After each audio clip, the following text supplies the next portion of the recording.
Hello and welcome to my channel. My name is Mo, and as you can see from today's title, I will be talking about fasting today. Throughout this video, I'm going to break it up into three parts. Why I decided to do a fast, why some people fast, how I fasted, and what were the results. Yeah, I did do a 7-day liquids only fast.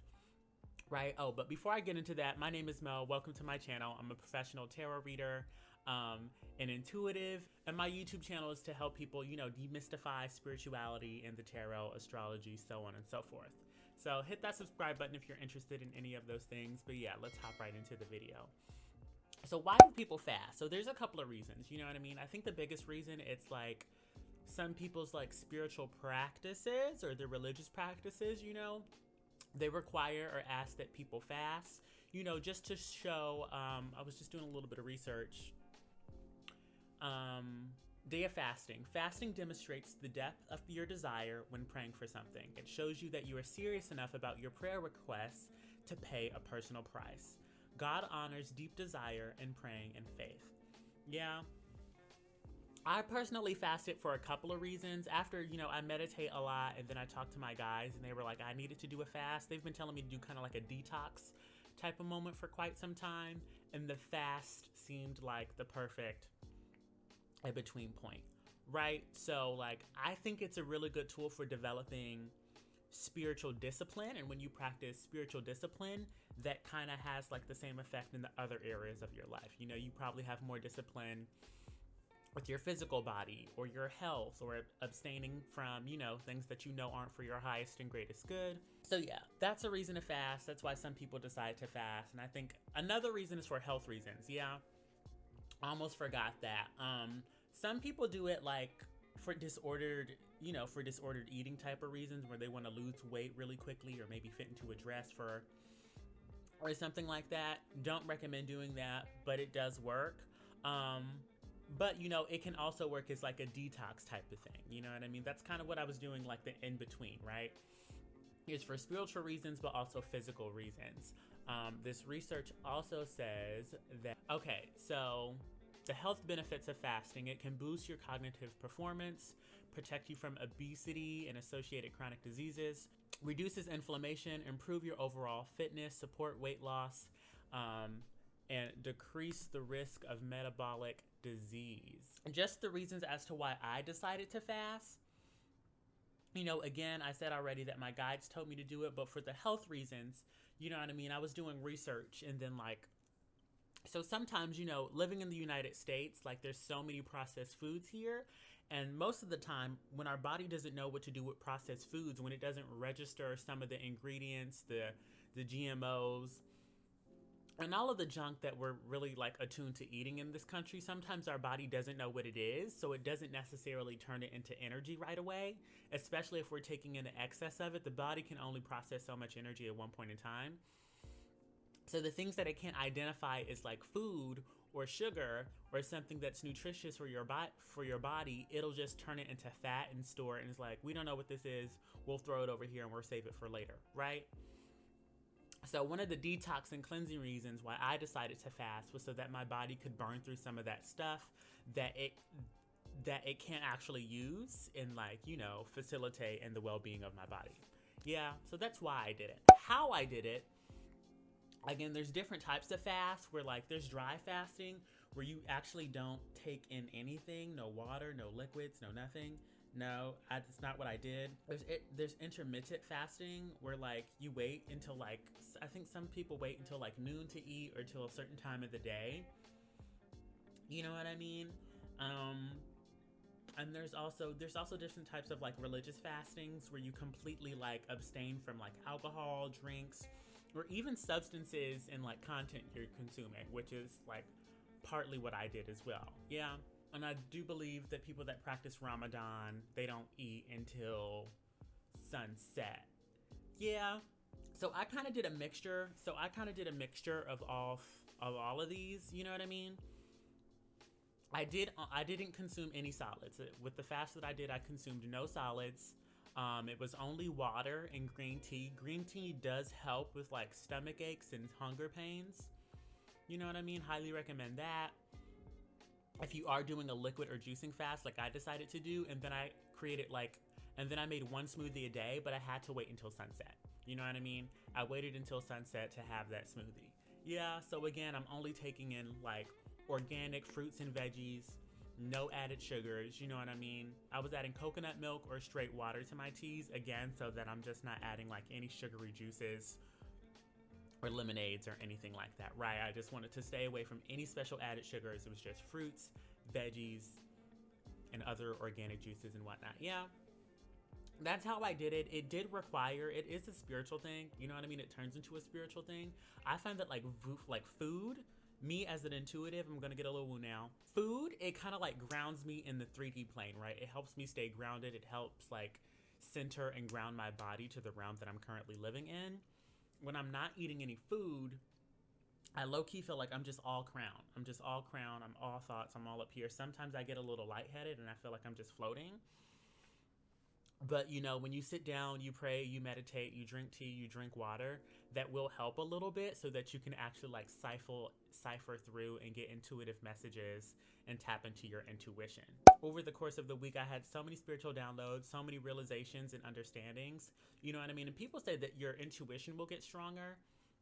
Thing is, I feel like my intuition is already pretty strong. You know what I mean? I talk to the divine and I channel divine messages for people using the tarot 5, like most days out of the week, you know what I mean? Like at least 4, but sometimes 5 or 6 days out of the week. So I feel like I have a pretty strong connection with my intuition, and I eat plant-based already. You know what I mean? I'm not eating a lot of meat. I'm not eating a lot of dairy. I'm not eating a lot of like processed foods in the first place. You know what I mean? So I will say that some of the effects that I had, I do feel like my channel was a lot clearer. Like the strength of it was like the strength of my intuition. It was already pretty strong, but the image that I'm getting right now, it's kind of like a pipe or a road or a street. There's this like column, right? And when I was fasting, you know, sometimes when you're driving down the street, you see like debris in the gutters or on the sides of the road. Fasting cleared all the gutter away so that when I was working, you know, sometimes I have to sit and wait, you know, for a couple of messages and double check on some things. You know what I mean? Just to see, okay, is this really what I'm seeing? Is this what I'm feeling? You know what I mean? But when I was fasting, it was like immediate. I knew instantly, you know, I didn't really need that many clarifiers, and it was like clear as day, and some of those effects have still lasted, right?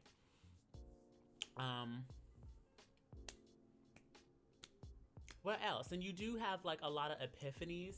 The thing is like, the other thing is that like I would like, with a lot of the feelings that were coming up, I had, you know, thoughts from my crown chakra or like ideas that would come to my mind about like, why am I feeling this way? What is it that I need to do? You know what I mean? And it puts you in a place of actually like solving things, right?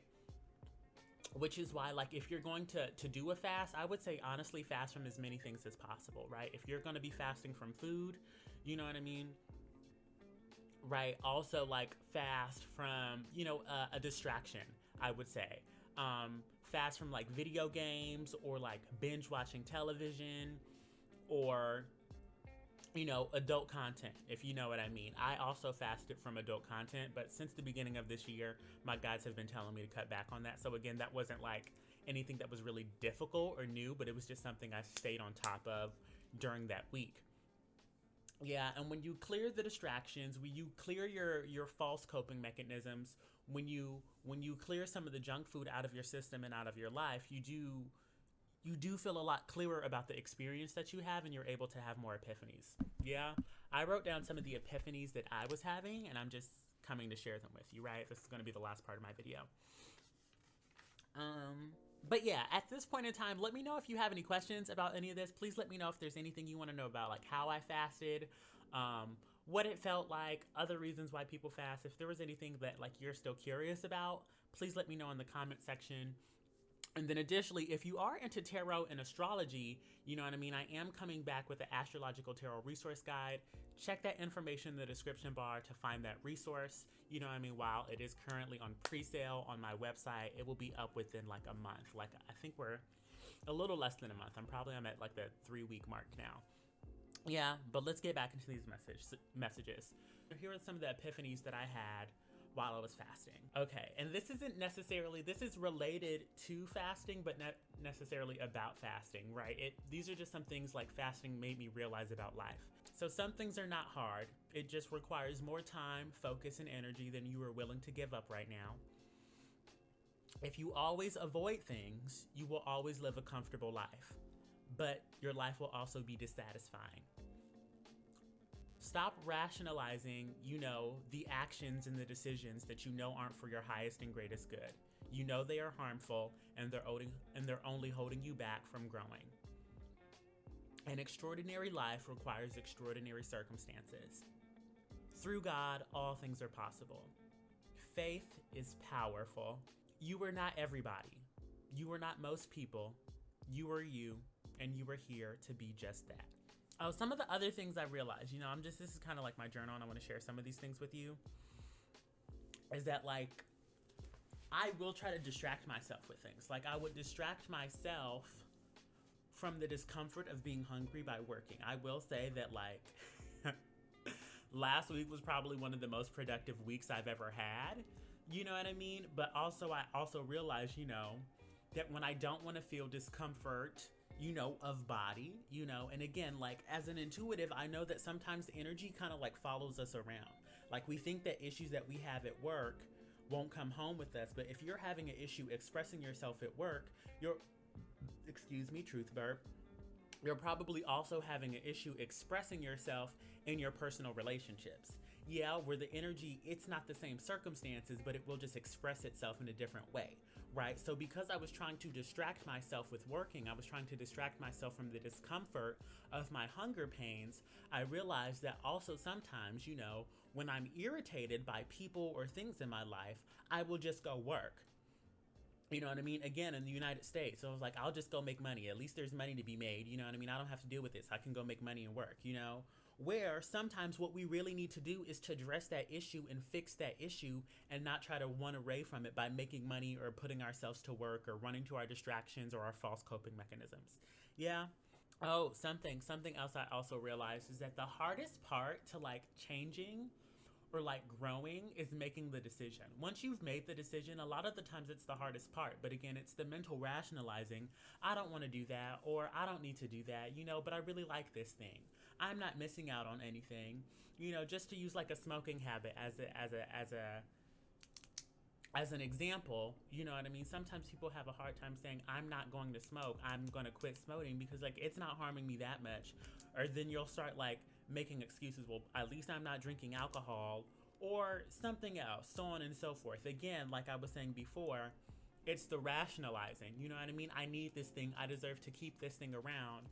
You know what I mean? I'm not really hurting myself, where deep down in your spirit, in your heart, if you relinquish this thing, you would have a better quality of life. Yeah.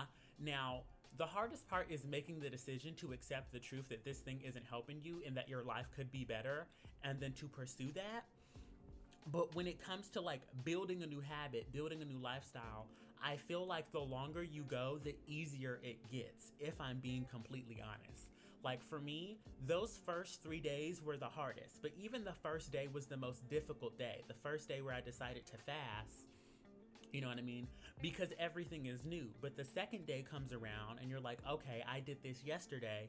It was still pretty tough. You know what I mean? But because I did it the day before, I knew what to expect, and there weren't that many new experiences.